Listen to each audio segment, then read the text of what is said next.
Lebnan. What's up guys, welcome to another Mark Hachem video. Yes, it's official. We are starting the Arab Facts series like I did in my previous introduction video, and we're going to cover different countries in the Arab world. Starting with Lebanon. Before I do though, I want to give a shout out to our partner NordVPN and thank you guys for your feedback and your support. For those of you who don't know, a VPN is a virtual private network, so you can browse the web with more privacy and reduce your chances of being hacked or traced, which is really important for me because I do a lot of business online. It's like having your personal Abu Snood. Abu Snood protect innocent people. What the hell is this? This is virtual private snood. I had to do that. Also, it gives you more freedom online so you can access content in countries where you wouldn't normally. For example, Netflix in the US. Check out the link below guys, you get 70% off, which is $3.49 a month, and you get an extra month by following the link here. Or you use the coupon code VPSNOOD. That's right, just for you. Alright, here we go with Lebanon facts. Lebanon, or Lebnan, is a gorgeous small country in west of Asia, just at the Mediterranean, with a population of just under 7 million people today, with about 2 million refugees mainly from Syria and Palestine, according to the latest estimates. The official language is Arabic or Modern Standard Arabic, which is mostly used for news, because people speak the Lebanese dialect among themselves. Take for example, Ma hadha in Arabic versus Shu hayda in Lebanese dialect. They both mean, what is that? Lebanese people will also throw some French and English in there, sometimes in one sentence. Some of you might be familiar with the Hi kifak sava, tiny sentence, 3 languages. Today the dialect feels like a blend between Arabic and Syriac or Aramaic, and some English and French in there. You'll often hear people say bonjour for hello, which is French, but with a rolled R, bonjour.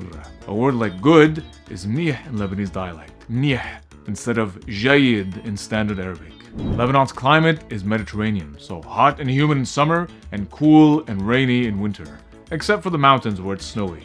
There are no deserts in Lebanon.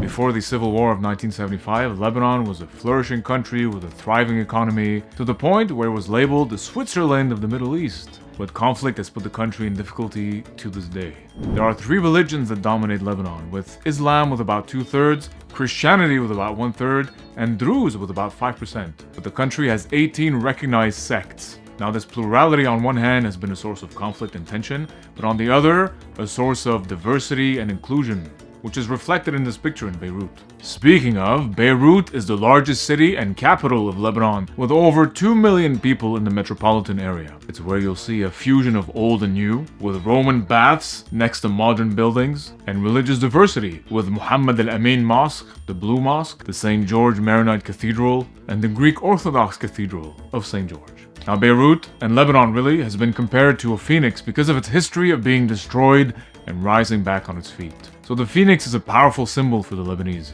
Is it obvious? And probably why it was associated with the Phoenician civilization, and why it was used so much in the latest major protests, the Thawra. Now who were the Phoenicians, you ask? An excellent question, young hobbit. Min kanu al-Phoeniciyin.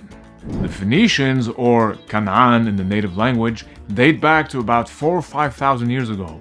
And it's where the word Lebanon comes from, Lebnan. It comes from the Phoenician root Laban, which means white, and it's said to refer to the snow on top of the mountains. Mount Lebanon.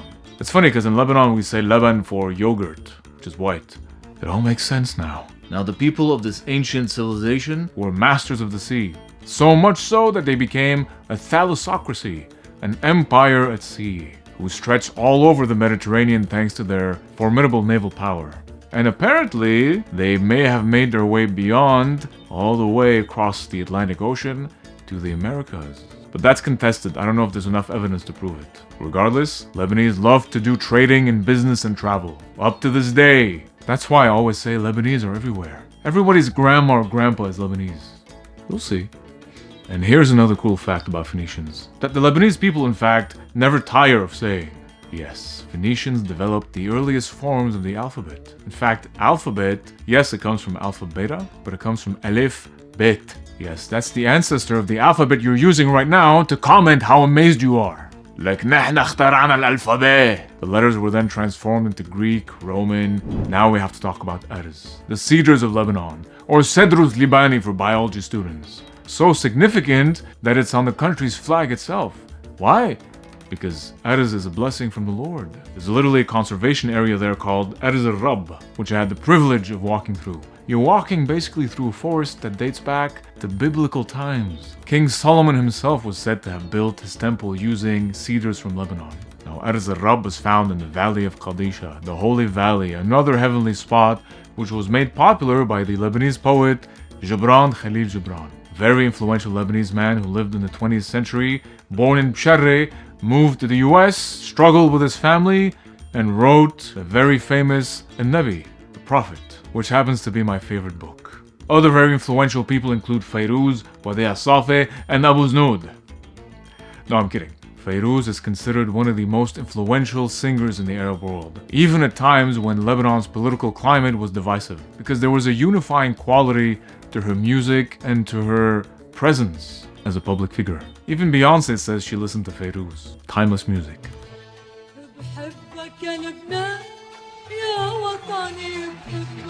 And Wadih Safi, of course, a Lebanese icon considered the voice of Lebanon, Sawt Lebnan al-Khalid, who was responsible for modernizing Lebanese folk music and bringing through it a strong sense of national pride. And he's got something like over 3,000 songs. Throughout his very long career, he was even dubbed at some point the Frank Sinatra of the Middle East. Both Wadih Safi and Fairuz were at the forefront of a new wave of music. If you love history and archaeology, you're gonna love Lebanon because it ranges from Paleolithic to Phoenician, Roman, Muslim, Christian, Crusades, Ottoman. A lot of stuff happened in Lebanon throughout time. Bhebak is a famous example, with the temple of Bacchus, however you want to say it, being one of the most famous sanctuaries of the Roman world. Now for food lovers. Famous Lebanese food and drinks include kibbeh, which is made with meat, basal, and burghul, hummus of course, chickpeas and tahine.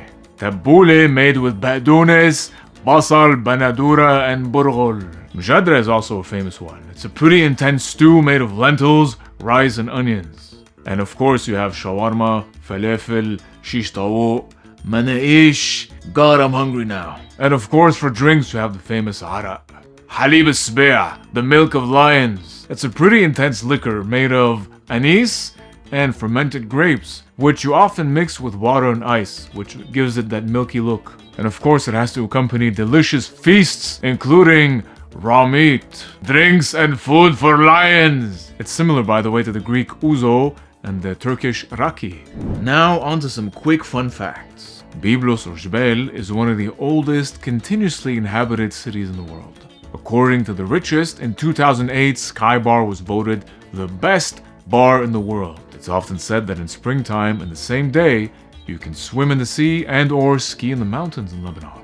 Finally, here are 3 movies by Lebanese directors that you need to check out. Capernaum and Caramel, both by Nadine Labaki, and The Insult by Ziad Doueiri. So there you go, some facts about the amazing Lebanon. Of course, there are many more, but that's a good start. Love you, Lebanon. I know you're going through a tough time, and my heart is with you. That's why I want to share everything that's amazing about the country. Thanks for watching, guys. Don't forget to like and share so people can learn more about the amazing things in the Middle East. If there's anything you want to add, please leave it in the comments. Let me know where you're from, what you found most interesting about those facts. And don't forget to subscribe for more education, entertainment, culture, and motivational.